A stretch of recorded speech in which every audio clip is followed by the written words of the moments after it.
Hello and welcome. We are glad that you have joined us. My name is Marco Estrada, and I'm a Microsoft Technical Trainer specialized in Microsoft Azure Infrastructure and Security. I'm here to walk you through the AZ-700 course, Design and Implement Microsoft Azure Network Solutions.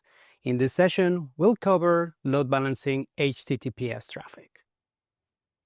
You will also learn about some configuration concepts, when to apply them in hands-on exercises like deploying an application gateway and creating a front door for a highly available web application. Let's get started.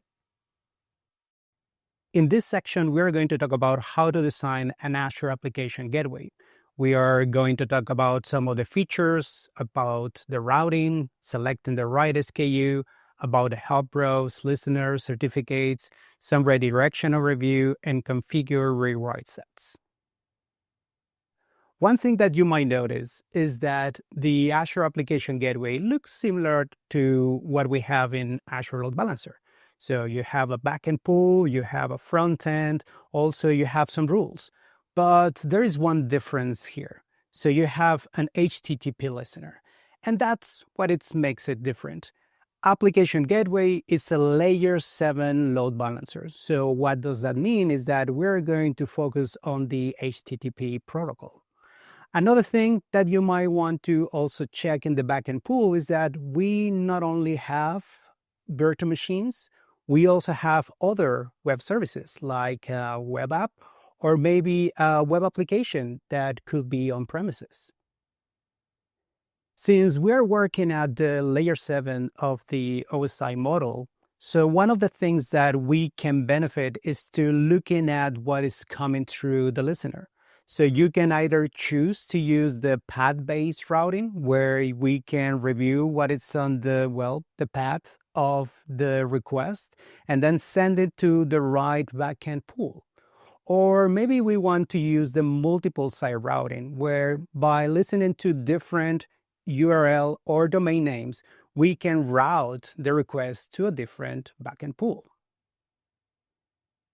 One of the first things that you need to do when you are creating an Azure Application Gateway is to select the proper SKU.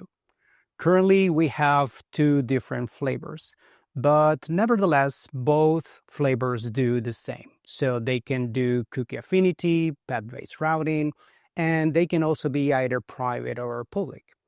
But there is a difference that when you're choosing the basic or the standard SKU. So when you're using basic, you have the max number of connections per second of 200. When you are using the standard one, you can get more than 62,000.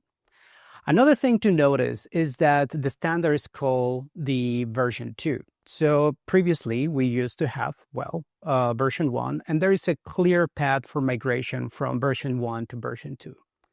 Another thing to consider is the SLA that you have, which any of the two versions. So for basic, you have 99.9% of SLA, whereas in the standard V2 SKU, you have 99.95% of SLA.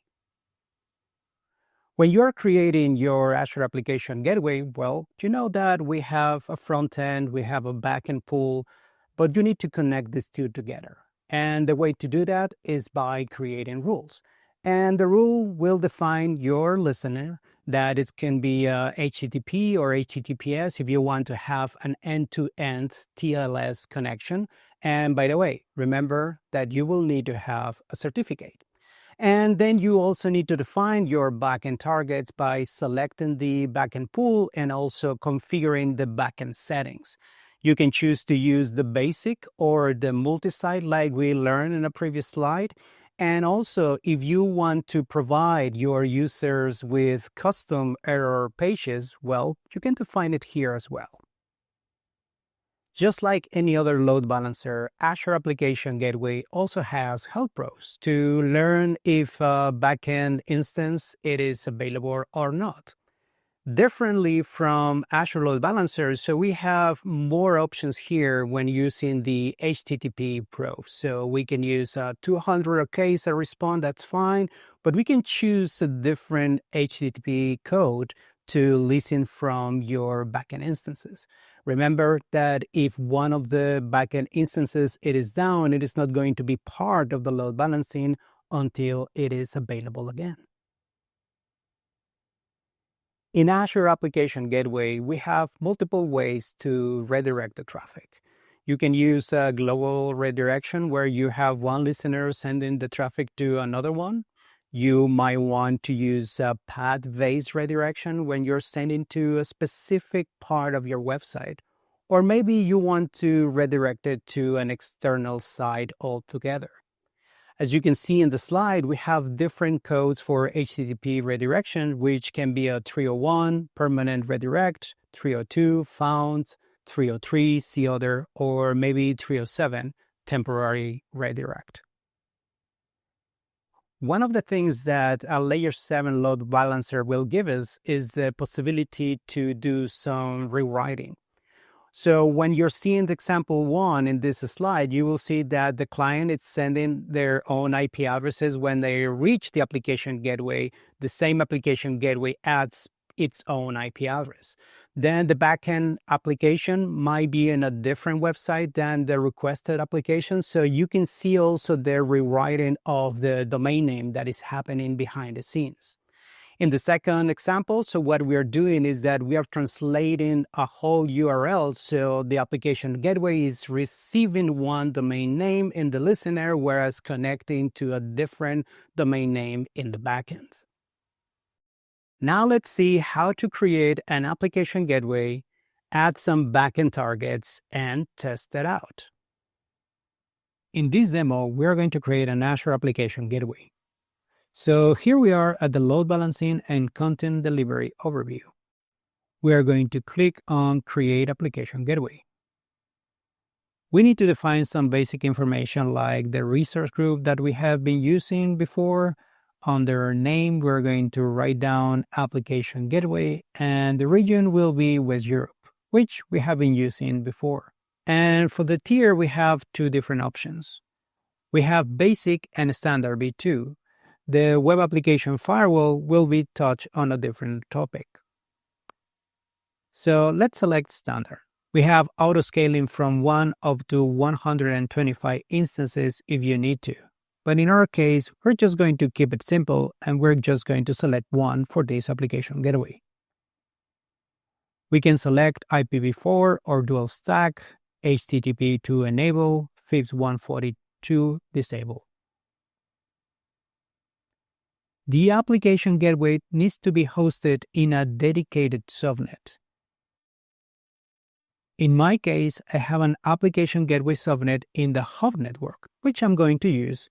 So the name in this case is not really important, like in other examples, like for example, Virtual Network Gateway or Azure Firewall. What is important is that it needs to be dedicated only to the application gateway.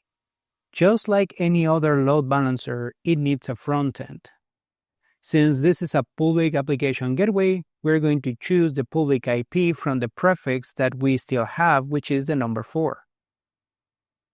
And for the backend, we're going to create a new pool. Within that pool, we're going to select first virtual machine, that it's part of the same virtual network, and in this case, it is going to be virtual machine 0. You might remember from a previous demo that I created a peering with a spoke network. So I have a virtual machine 1 and virtual machine 2, which has the 1.5 and the 1.4 specifically. So let's paste that in here. Beside that IP addresses, we can also use FQDNs. We can also choose virtual machine scale set or app services. Let's save that configuration for the backend. And the last piece that glues together the front end and the backend, it is a routing rule. We need to define a routing rule name, which is, we're just going to call it rule 1, which is going to have priority 1. And in here, we need to put a listener name. So we're going to use listener 80, since this is going to listen on the port 80 for HTTP, and the type will be basic 1. That means is that all the traffic will go through the listener into the backend pool. I can choose also to use multi-site if I have multiple FQDNs that I want to listen on the same port. We need to define the backend configuration.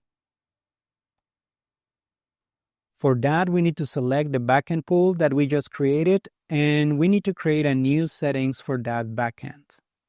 We are also going to use the name settings 80 because the backend will be listening on port 80 as well. Other settings that we can have is the affinity, connection training, or dedicated backend connections as well as timeouts. And if you want to add overrides for the path or the host name, you can define it here as well. Let's add that configuration, and with that also we can save the rule, and then we're going to be able to create our application gateway.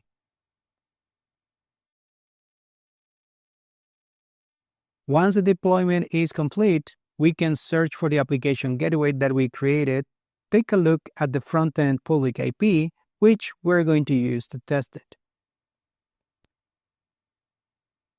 But before testing it, one of the things that we recommend to do is to check the backend health. In that way, we can make sure that, in this case, the virtual machine we added to the backends are working well. Otherwise, they are not going to receive any traffic. We can see that all three of them are healthy. What that means is that we can just use the public IP for the application gateway, and we see that virtual machine 0 is coming back, as well virtual machine 1 and virtual machine 2. In that way, we can confirm the application gateway is just working fine. And with that, let's go back to the presentation. In this section, we are going to talk about design and implement Azure Front Door. We are going to learn what it is, what the different SKUs we have, configuring an origin, routing, and redirection rules, and help rows. Azure Front Door is a layer 7 load balancer. So now you might be thinking, well, what is different from Azure Application Gateway? The main difference is that Azure Front Door, it is a global service. So what that means is that it is implemented at multiple edge locations that Microsoft has around the world, whereas the Azure Application Gateway is located into a specific Azure region. Another thing that we can have with Azure Front Door is that this implementation optimizes access to the backend content no matter what or no matter where are you connecting from the internet. Another thing that you need to think about is that Azure Front Door implements Web Application Firewall or WAF natively into their solution, whereas in Azure Application Gateway, you need to add it to the service. Azure Front Door comes in two different flavors. You can either choose the standard SKU or the premium SKU, and both implement Azure CDN, the Azure Front Door, or Azure WAF, or Web Application Firewall. When I say CDN, I mean in Content Delivery Network that is optimized for Front Door. We can also have static and dynamic content acceleration. So both can do global load balancing. Remember that this is the thing that actually Front Door differentiates from Azure Application Gateway. Like the Application Gateway, we can also have the SSL offloading. We can also certificate and domain management. We can enable analytics for the traffic. And remember, they also have basic security capabilities by using the Web Application Firewall. But the premium brings you more features than the standard one. If you want to be more specific on the rules that your Web Application Firewall can handle, well, that is going to be your choice. Another thing that we can provide you with the premium feature is that you can also have bot protection, which nowadays is more than necessary. And sometimes, well, you need to have some private link support. And that's what the premium feature also will give you. And last but not least, remember that we have a native integration with Microsoft Threat Intelligence and Security Analytics.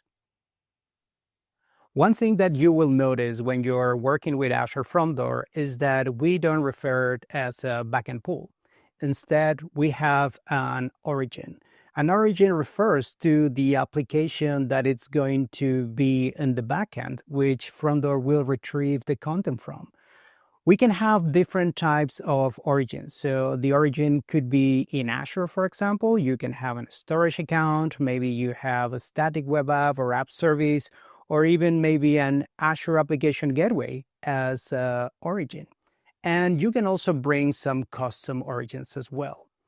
The idea behind it is that also the health probes determine the proximity and health of these origins, so we can send the traffic accordingly. And we can create an origin group, which is a set of origins that will receive the similar traffic for the application. One thing that you need to take into consideration is that traffic routing will take over multiple stages. The first thing is that we need to make sure that the origin is available. So also you need to remember that the session affinity ensures that the end user will connect to the same origin. The second step is to know what the priority is for your origins. The higher the priority, it's going to be send all the traffic to that specific origin unless it is not available. Then you need to take into consideration the latency. So what we're going to do is that we're going to route the request to the nearest origin based on the network latency. Last but not least, you will need also to consider the weights. So you can have multiple origins with different weights, and when we are going to send the traffic to them, we're going to take into consideration if you have higher weights or lower weights with that origin. And remember, web application firewall, routing rules, rules engine, and caching configuration can all affect the routing process. In the previous slide, we learned that the first thing we need to know is that the origin is available or not. You might be thinking, well, how can we do that? Well, we need to configure a help probe. A help probe can be configured with the head or get methods, being head the preferred one. And we also need to determine the interval in seconds that we're going to send the request to the origins to make sure they are available. Now we're going to create an Azure Front Door for our application. Then we're going to test it and see it in action. In this demo, we're going to create an Azure Front Door profile. So here we are at the load balancing and content delivery overview. We're going to create an Azure Front Door. We have other offerings that we can use, but for our exercise, we're going to create a new front door in here. We need to define which is going to be the resource group, just like any other resource in Azure. And we're going to call it Front Door 1. It is going to be a standard one which has content delivery optimized. We already saw in the presentation the difference between standard and premium, whereas premium will give us many other things that are more specialized, for example, what rules we can use. In our case, we're going to use the same front door name as the profile, and in here we're going to reference it later. We need to define now the origin. Remember that the origin also has been referred as the backend that we're going to have. In here, we have different options that we can choose from, like Azure services or public IPs, or just a custom FQDN that we can reuse. We just created in the previous demo an application gateway. So I think it is a good starting point as the origin for this front door. In my case, I have this application gateway, and this is the public IP that is associated to it. I'm not going to enable caching for this specific profile, and I need to define a policy in case I don't have one. So I'm just going to name it WAF policy front door.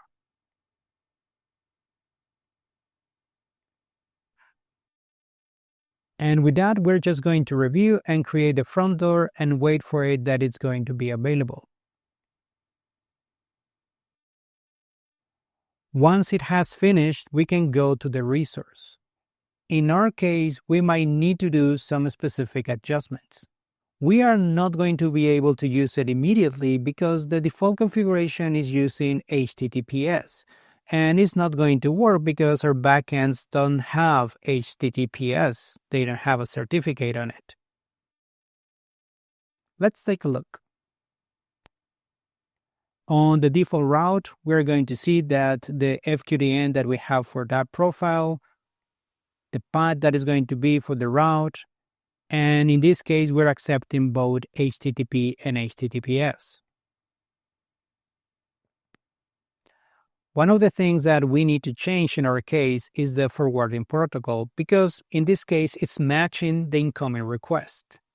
What that means is that since I'm redirecting everything to use HTTPS, I'm also going to get HTTPS in the origin group, which in this case is not going to work because I only have HTTP. I can either select not to use the redirection or only forward to HTTP in the backend or the origin. And in that way, we're going to be able to use the application gateway as the backend. Once the configuration update has finished, other things that we can review on the profile is the associated WAF policy that we created before. And we can also review the backends or origin groups that we use for this specific rule. In our case, we got the application gateway and we only see the public IP in here, but we can also add other services as origin in the same origin group.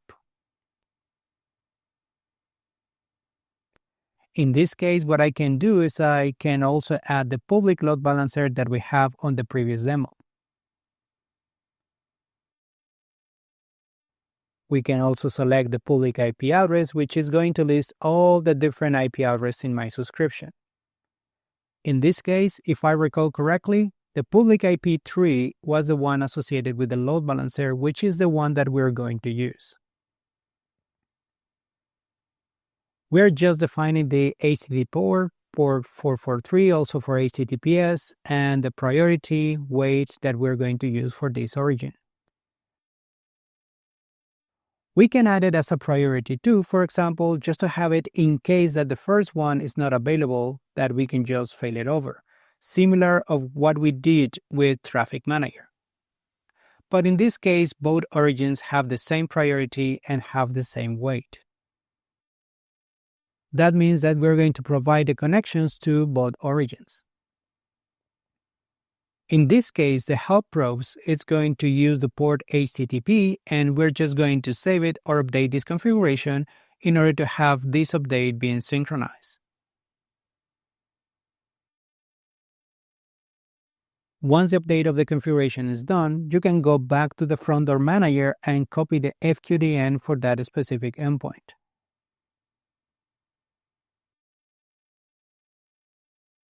Then we can just open the page, which in this case, we're still waiting for the propagation of the configuration to go through, but in a few minutes, it is going to be available as well. So let's go back to the presentation. This concludes our session. Please review the following slide to remember some of the topics touched in this video. Pause the video now and read carefully the Layer 7 load balancers that we reviewed today. There are many ways to continue your learning journey. We encourage you to watch other videos in this course or search out your next favorite topic on Microsoft Learn at aka.ms/learn.